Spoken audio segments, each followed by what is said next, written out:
बिस्मिल्लाहिर्रहमानिर्रहीम, अस्सलाम वालेकुम। My name is Zeeshan Ahmed Shahid. आज हम बात कर रहे हैं ऑरिक को लेकर, office of research innovation and commercialisation. और हम यहाँ पर बात करेंगे किस तरह से हम ऑरिक के मॉड्यूल को यूज़ कर सकते हैं। बेसिकली 3 तरीक़ों से हम ऑरिक के डाटा को असेस किया जा सकता है। फ़र्स्ट ऑफ़ ऑल आप अपने फैकल्टी पोर्टल पर जाते हैं एज एन इंडिविजुअल फैकल्टी, तो आपको यहाँ पर ऑरिक का मॉड्यूल नज़र आ रहा होता है और आप उस पर अगर क्लिक करें तो आपको वेरियस टैब नज़र आना शुरू हो जाएंगी।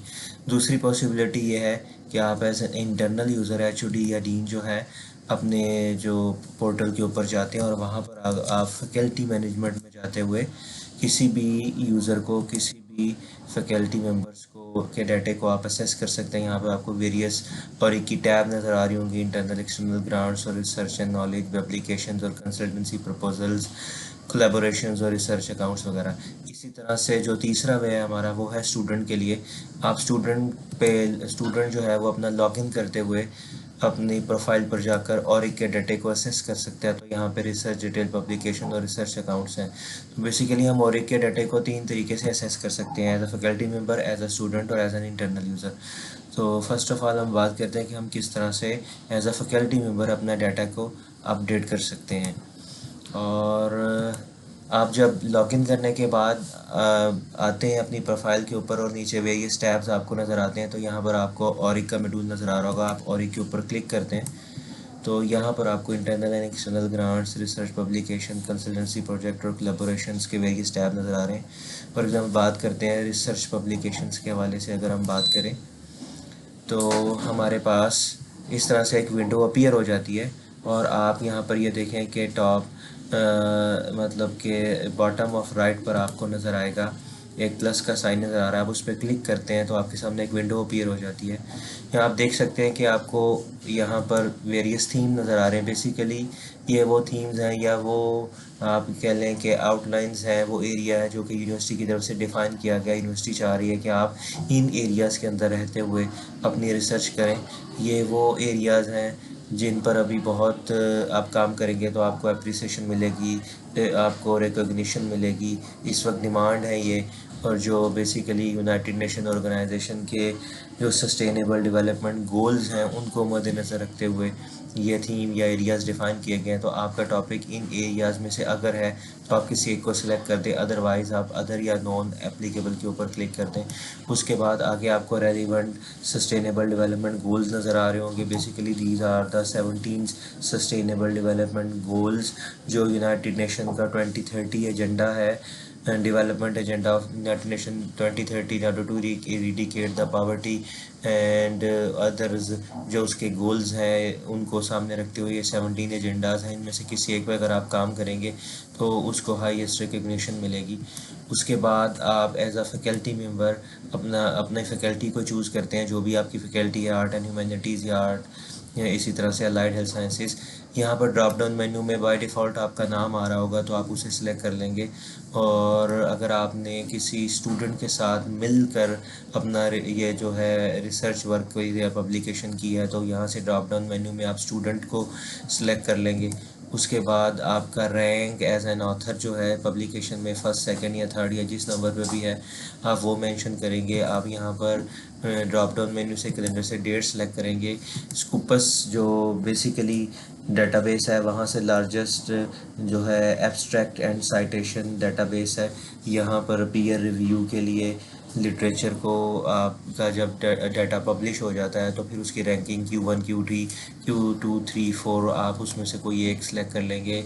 और इसी तरह से ABS रैंकिंग के हवाले से एनुअल बिजनेस सर्वेज अगर आपका डाटा पब्लिश हुआ है तो वहाँ पर आप देख लें कि आपका रैप कहाँ पे आप रैंक करते हैं। ABDC रैंकिंग के हवाले से ऑस्ट्रेलियन बिजनेस डीन्स काउंसिल्स में there are 4 types of ranks available, A+, A, B और C या अदर में अगर आप फॉल कर रहे हैं। इसी तरह क्लैरिवेट रैंकिंग में आप जाते हैं तो वहाँ पर आप उसके अपनी साइटेशन के एतबार से जो भी उसकी रैंकिंग आ रही है उस पर क्लिक करते हैं। इसका इम्पैक्ट फैक्टर मैनुअली आप यहाँ पे टाइप करते हैं। HEC इंडेक्स में आप देख रहे हैं कि आपका जो है वो WX या Y किस कैटेगरी का जर्नल है। आप उसका लिंक जो है यहाँ पर आप पेस्ट कर लेंगे और इसका टाइटल बाय आप मैनुअल टाइप कर लेंगे और किस जर्नल में ये छपा है आप उसको भी यहाँ पे टाइप करके यहाँ से उसे सेव करेंगे तो आपके सामने कुछ इस तरह से विंडो अपीयर हो जाएगी।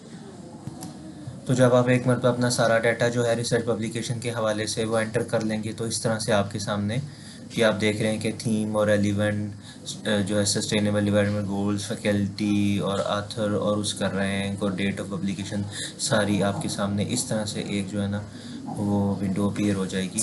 तो इसके बाद आगे चलते हैं। उसके बाद अगर इंटरनल या एक्सटर्नल किसी किस्म की ग्रांट्स जो आपने वो ले रखी है, तो इसी तरह से आप उस पर क्लिक करते हैं और फिर उसके बाद आप आते हैं प्लस के साइन के ऊपर क्लिक करते हैं यहाँ पर। तो वही आपके थीम वो जो पहले आपसे डिस्कस किए गए हैं, आप अपनी फैकल्टी सेलेक्ट करते हैं। जब आप कोई ग्रांट्स लेते हैं तो बेसिकली आप ऑरिक को अप्लाई करते हैं और एक उस ग्रांट्स के हवाले से आपकी एप्लीकेशन को कंसिडर करते हुए आपको एक एथिकल अप्रूवल लेटर जारी करता है जिस पर एक नंबर लिखा होता है। तो वो यहाँ पर आप जो है मैनुअली यहाँ पर टाइप करेंगे। ग्रांट्स आप देखते हैं कि आपने विद इन द ऑर्गेनाइजेशन ली है या बाहर आप ऑर्गेनाइजेशन से इंटरनल या एक्सटर्नल ग्रांट्स। उसके बाद नंबर ऑफ़ ग्रांट्स एप्लीकेशंस, आप उसका एप्लीकेशन नंबर यहाँ पे लिखेंगे। आपकी स्पॉन्सर एजेंसी जो है आप उसके बारे में मेंशन करेंगे, ग्रांट्स का टाइटल और जो आपको अवार्ड हुई है या आपने उसके लिए एप्लीकेशन फ़ाइल की है या जिस कैटेगरी में भी आप फॉल करते हैं। उसके बाद उसे यहाँ से डाटे को आप सेव कर देंगे। नेक्स्ट अगले टैब के ऊपर हम चलते हैं। नेक्स्ट और के मॉड्यूल में हमारे पास है कंसल्टेंसी प्रोजेक्ट। अगर आप किसी तरह की सर्विसेज प्रोवाइड करें एज अ कंसल्टेंट, तो आप उसका यहाँ पर रिकॉर्ड मेंशन करेंगे। अपनी फैकल्टी आप यहाँ से सिलेक्ट करेंगे ड्रॉप डाउन मेन्यू से। कंसल्टेंसी प्रपोजल आपके पास जो भी अगर है उसका नाम जो है वो यहाँ पर आप लिखेंगे। उसकी डेडलाइन कि आप इसे कब तक कंप्लीट करेंगे और कितने परसेंट उसका नाम के मतलब वर्क उसका कंप्लीट हो गया एज अ परसेंटेज आप उसे यहाँ से मेंशन करते हुए उसे सेव करेंगे। एंड फाइनली फैकल्टी पोर्टल के ऊपर यहाँ पर जो एक टैब, लास्ट टैब जो फैकल्टी पोर्टल पर है वो है कोलैबोरेशन का। तो आप यहाँ से अगर आप कोलैबोरेशन के साथ किसी के साथ मिलकर अगर आप कोई काम कर रहे हैं, अपनी फैकल्टी सेलेक्ट करें और उसका नाम फोकल पर्सन का यहाँ पे मेंशन करें। आप जिस यूनिवर्सिटी के एम्प्लॉइज़ के साथ मिलकर ये काम करें, फैकल्टी मेंबर के साथ मिलकर काम कर रहे हैं, वो लोकल यूनिवर्सिटी है, इंटरनेशनल यूनिवर्सिटी है, उसको यहाँ मेंशन करें, यूनिवर्सिटी का नेम मेंशन करें।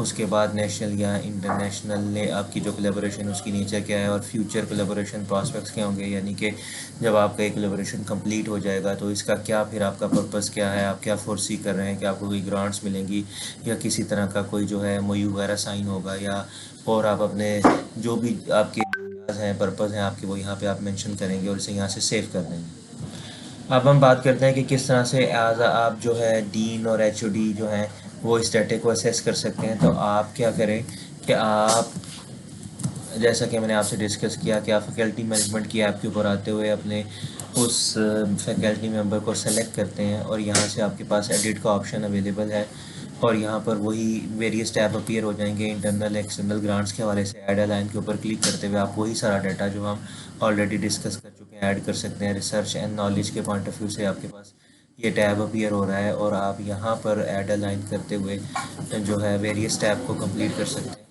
अब आप देख सकते हैं कि यहाँ पर रिसर्च के हवाले से वही सारे वेरियस टैब्स आ रहे हैं आपके पास, थीम और रेलिवेंट जो है जीडीज़ और फैकल्टी और ऑथर का रैंक वगैरह एटसेट्रा। तो आप यहाँ से इसको फिल कर सकते हैं। कंसल्टेंसी प्रपोजल के पॉइंट ऑफ व्यू से भी पहले इस पर बात हो चुकी है कि आप ऐड अ लाइन पे क्लिक करके उस प्रोजेक्ट की डिटेल आप जो है वो सबमिट कर सकते हैं और कोलैबोरेशन के साथ अगर आप कोई काम कर रहे हैं तो वो भी आप यहाँ पर जो है उसकी डिटेल। हाँ, रिसर्च अकाउंट एक बहुत ज़्यादा आप कह लें कि यूज़फुल जो है टैब है। इसके अंदर आप अपना जो आपके जो अकाउंट्स हैं आप उनके वेरियंस लिंक्स जो हैं वो वहाँ पर गूगल स्कॉलर का, आपका ऑर्चिड का और आरजी अकाउंट और पब्लोन का और ये सारी लिंक आप यहाँ पे लगा सकते हैं ताकि उनको असेस किया जा सके ज़रूरत के टाइम पे।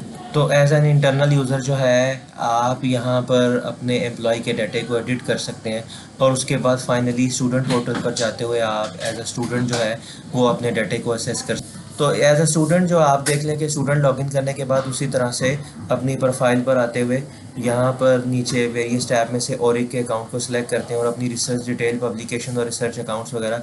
तो ये रिसर्च डिटेल जो है ये यहाँ पर इसी तरह ऐड का साइन क्लिक करके तो अपनी रिसर्च डिटेल जो उनके अकाउंट्स हैं वो सारे के सारे यहाँ पर उनके लिंक जो है वो मेंशन करके उसे सेव कर सकते हैं। इसी तरह से ऑरिक में आप अपनी पब्लिकेशन के हवाले से अपना डाटा जो है वो एंटर कर सकते हैं और ये वही हैं जो कि हमने पहले देख लिया डिटेल में और सेव कर सकते हैं। और उसके बाद फाइनली जो है आप देखें अगर तो यहाँ पर आपके पास रिसर्च अकाउंट्स आपके आ रहे हैं। तो जी, तो ये जो इन्फॉर्मेशन है रिसर्च अकाउंट के पॉइंट ऑफ व्यू से यहाँ पर स्टूडेंट की डिटेल शो हो रही होंगी, जैसे एक स्टैटिक व्यू है कि स्टूडेंट जो है वो किस रिसर्च टॉपिक के ऊपर काम कर रहा है और उसका सुपरवाइज़र कौन है और उसका को सुपरवाइज़र कौन है। तो इस तरह से और एक का मॉड्यूल जो है वो कंप्लीट हुआ। Thank you very much.